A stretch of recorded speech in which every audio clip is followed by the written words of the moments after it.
The problem is most people don't take the time to think about what's their definition of success, which is kind of ironic considering that as lawyers, we're trained that the first thing you do when you're drafting a contract or making a settlement agreement or whatever is you have to define the terms. You're listening to the Profit First for Lawyers podcast, the official companion show to the book Profit First for Lawyers by RJon Robins. Now, this podcast is for you if you want to bring home more profit while working fewer hours in the office, spending even more time with your loved ones, and turning your office into a lean, mean, profit-breathing machine. So if you're tired of working for your law firm instead of your law firm working for you, stay tuned for some really practical insights that will get you the results you've always wanted. It's time to put your BS aside for the next few minutes and put yourself, your family, your firm, and your profit first.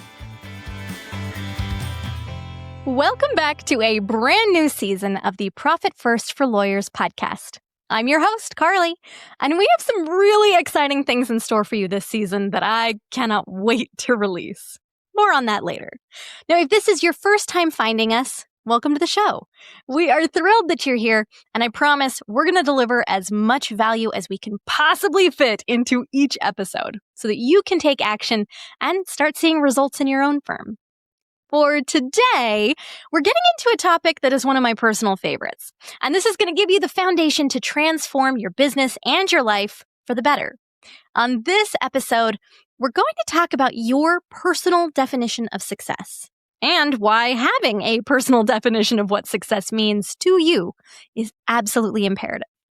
So first things first, we're going to go over RJon's definition from chapter 4 of the book, Profit First for Lawyers. And then we're going to take it a step further.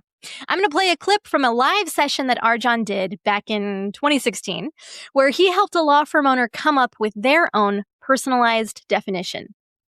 The goal of today's episode is to take a tactical deep dive into the important information that you need to have in order to make your definition of success a force that helps you achieve it. But first, here's RJon from chapter 4. Let's roll the clip. I had a lot of opportunities to talk to lawyers about what it means for a law firm to be, quote unquote, successful. Because no one wants their law firm to not be successful. The problem is most people don't take the time to think about what's their definition of success, which is kind of ironic considering that as lawyers, we're trained that the first thing you do when you're drafting a contract or making a settlement agreement or whatever is you have to define the terms. The definition section drives a lot of things. So it's kind of weird that people will start law firms and spend a decade, 2 decades, 3 decades of their life slaving away in the law firm and never even bother to define what they mean by successful. So I came up with my own definition of what it means for a law firm to be successful. But the thing is, I want you to understand that this definition came from observation. This is an observation, not a prescription. I've spoken with thousands and thousands and thousands of mothers and fathers and sisters and brothers and husbands and wives and spouses and significant others and everyone you can imagine. And this is my observation.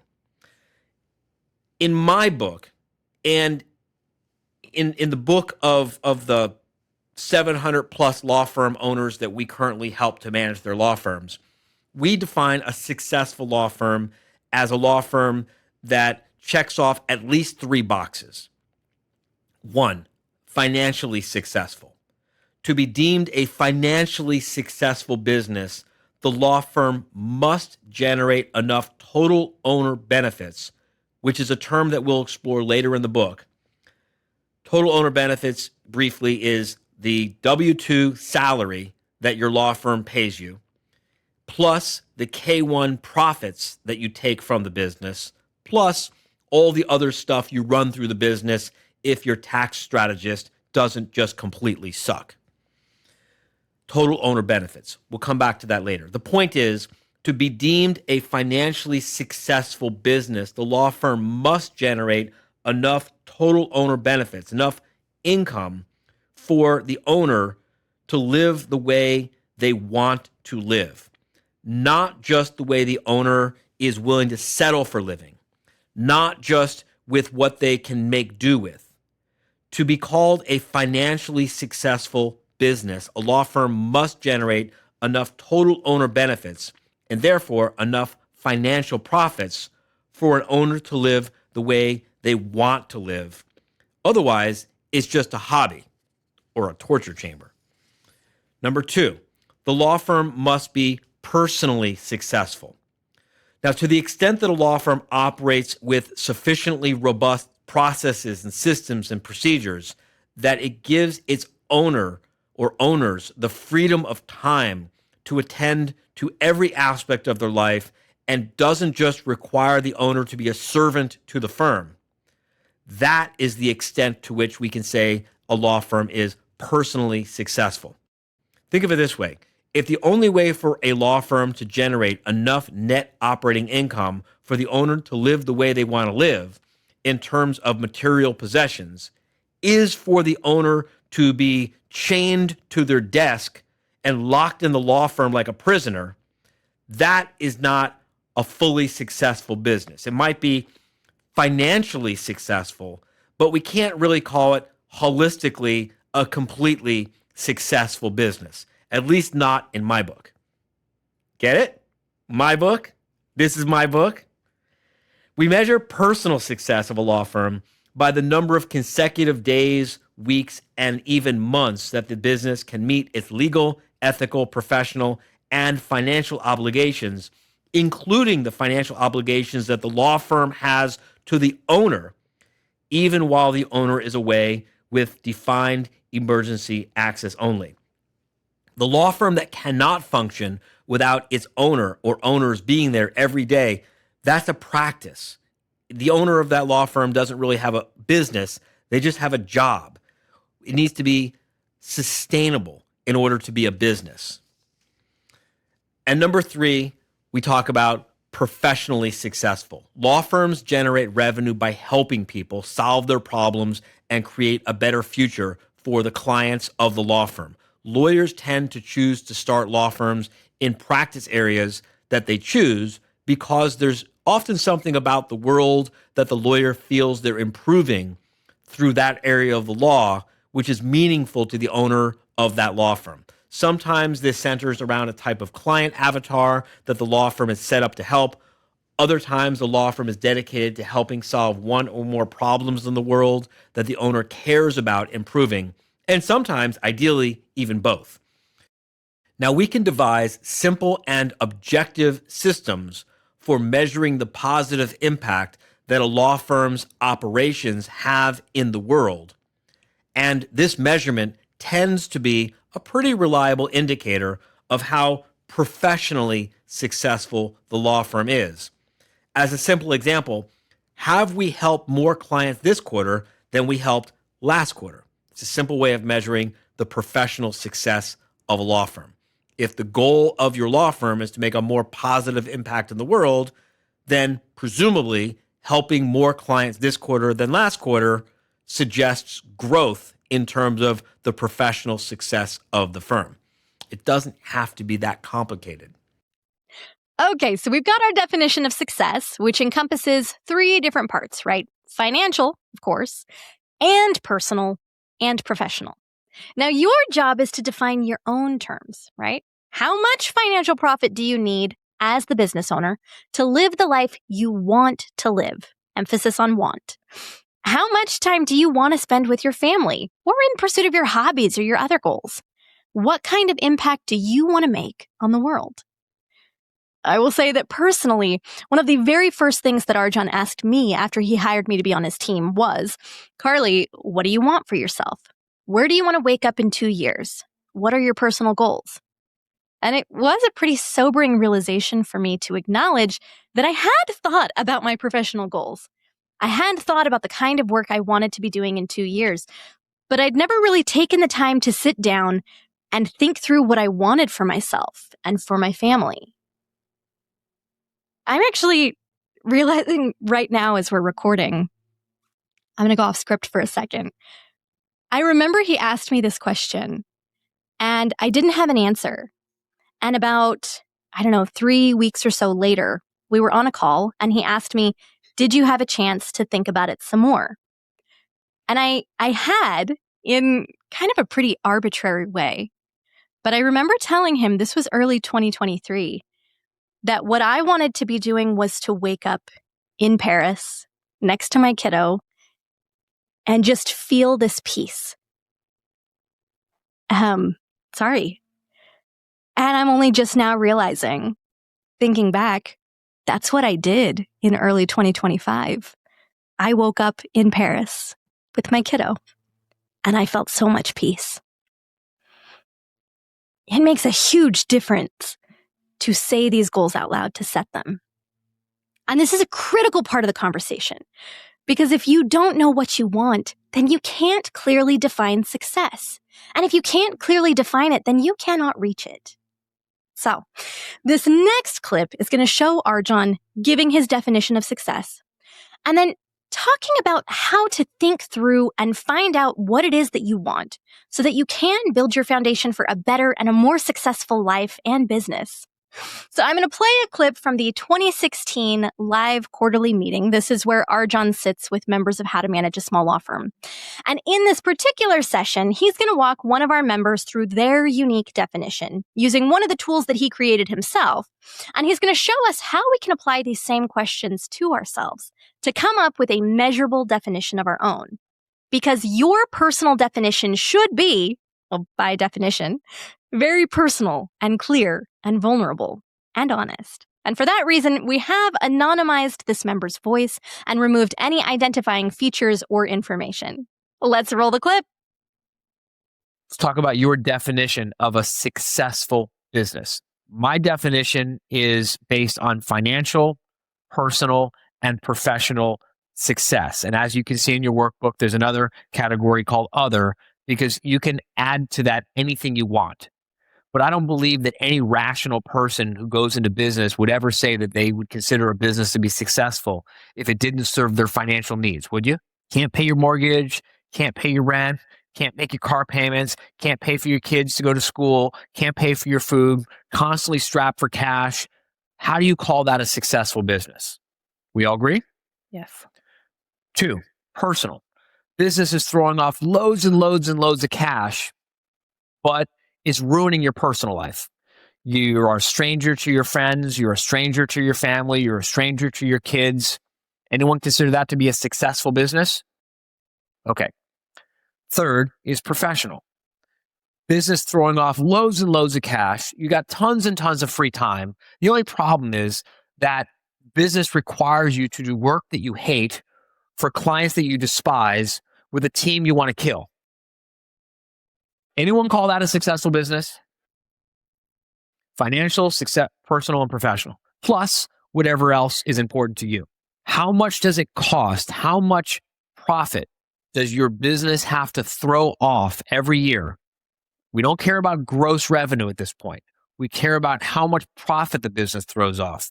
This is your W-2 salary, your distributions, and all the expenses you run through the business with your accountant's approval, of course. How much does it cost to live the way you want to live? $433,000. $433,000. It has to gross about how much? 1.39. 1.39 million. So that's the financial goal here, right? It's not $1 million, because if we only helped you get to $1 million, everyone would be like, oh, you're so great, but it wouldn't produce the $433,000 of disposable income and benefits and owner's benefits that you require to live the way you want to live. And everyone would be out there flattering you because of their own standards. But by your standards, you wouldn't be on track to achieve your goals. Correct. And the only thing that matters is you. Not what your friends think, not what your family think, not what your colleagues think, not what your neighbors think, not what I think, not what any of the other members of this community think. It's only what you think that matters. Personal. What does your business have to do for you personally in terms of flexibility, freedom, vacations, time with family, time with community, spirit, exercise, whatever? In quantifiable terms, what does personal success mean for you, for your business? First, that I'm there for my 2 children and my husband, that I'm actually present and attentive. Present and attentive. Now let's quantify that. Let's put that in terms that we can quantify. Because you could be there, present and attentive for your husband and your 2 children once a year, once a quarter, once a month. I don't think that meets your definition of success. Well, when I break it down for my kids, I'm not going to miss a basketball game. I'm not going to miss a school program. I'm going to be there for every Jingle Bells and every basketball, or at least 95% of them. Okay. So 95%. So attend 95% of kids' after school activities. Yes. Okay. So 95% of kids' activities. So now we have an objective way of determining whether she's on track or not on track. If gross is $1.39 million and pulls $433,000 out of the business, but only attends 50% of her kids' activities, we have to tell her we got to change things up, right? We have an objective criteria against which we can now measure the growth of the business. Pretty scary stuff, right? What else? 95% of kids' activities. As much as it lies within me to remain married until one of us dies, preferably him first.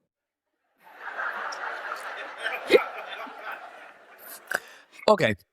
All joking aside, there are a lot of people who remain married who probably shouldn't remain married. I want to challenge you to quantify this in terms that are different than just remain married. We enjoy being with each other, that we actually enjoy each other's company and like to be around each other. We contribute to the other's personal growth. Okay.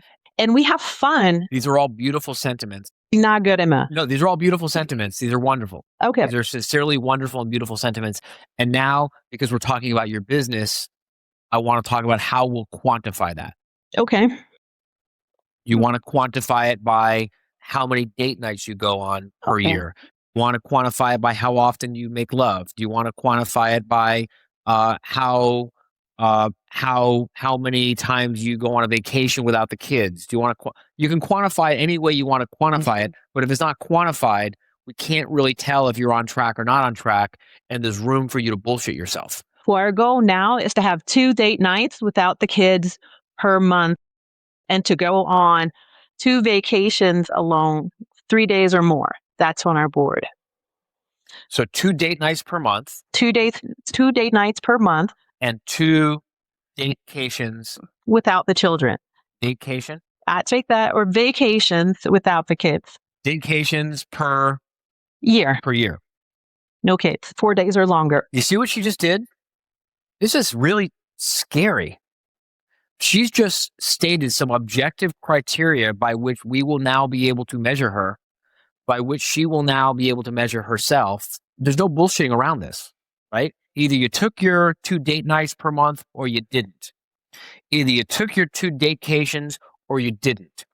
And if you didn't, then you don't have a successful business according to your own definition. Right. And if you did, then you do. No getting around it. Starts to drive behavior, starts to drive decisions, starts to drive priorities. The next time you've got a client who's giving you shit. I practice family law. That happens all the time. The next time you have a client who's giving you shit in violation of your policies. True. And you look at the hours that you're putting into that, and you think those are hours that I could have taken my date night. Right. So if I'm going to take time away from a date night, I damn well at least better get paid. Yeah. Right? Right. Okay. Personal. For me to maintain a healthy weight and to actually take care of myself, meaning eat healthy, I need to return to my athletic body. How can we quantify that? Quantify that? Well, I go to boot camp 3 times a week. So boot camp 3 times a week. 2 days of cardio, more than 30 minutes. Usually I play basketball at LA Fitness. So for your business to be personally successful, it's got to afford you the opportunity to attend or be present at 95% of your kids' activities. Yes. It has to afford you the freedom and the resources to go on average of 2 date nights a month, Yes. 2 daycations per year. Yes. Healthy weight and healthy eating is very difficult to quantify. So let's turn it in terms of exercising. Is it 3 times a week or 5 times a week? 3 times a week with the personal trainer, and we'd be circuit, and then 2 days after that I do cardio. Okay, I want to avoid defining success in terms of person. Okay. Because that gives that person control over you. What if that personal trainer moves away and you can't be successful anymore? True. Right? The thing that's important is that you're doing exercise 5 days a week. Could be with this trainer, could be with that trainer. You might decide to take up swimming. You might decide to take up some other exercise. The important thing is 5 days a week, you're engaged in healthy, active exercise. Yes. That's the point. Try to avoid making it too specific, because then when those specific facts or circumstances change, your world falls apart. Make sense? Yes. Okay. Any other aspects of personal success that the business has to afford you? Yes, I cannot work on weekends. I'm taking off all of the federal holidays, and I'm home before the street lights. I would kind of put that in the category of professional success, Okay. but these are not right lines between personal and professional. Don't get hung up on it. Don't sit there and have an argument about is this personal or is this professional? Is this as long as it goes in one category or the other. That's really all that matters here. So now we know that to be successful on her terms, none of your terms, not my terms, your terms, it has to produce $433,000 of income. Yes. It has to afford you the opportunity to attend at least 95% of your kids' activities. Yes. 2 date nights, 2 daycations per year, exercise 5 days a week, Yes. and take off the federal holidays and be home before the street lights every single night. I'd say 4 out of 5 days. 4 out of 5. That is rare. Right now it's a constant, but it's rare that I'm there after dark and I'm the only one in the office park. Right. So 4 out of 5 days a week, you should be home before the street lights go on. Yes. Okay. Make sense? See how we're doing this? You have got to know what you want in definable, measurable terms that you can track so that you can achieve success and reach your fullest potential. That's what we've got for you today, folks. Now, I hope that this has been very valuable for you. And stay tuned this season. Like I said, we've got some really good stuff coming down the pipeline and some ways to make your law firm and your life more profitable. We'll see you there. Thank you for joining us on another episode of the Profit First for Lawyers podcast. If you're enjoying what you're hearing, tell a friend and buy your copy of the book at profitfirstforlawyers.com. Your future self will thank you for it, and we will see you next time.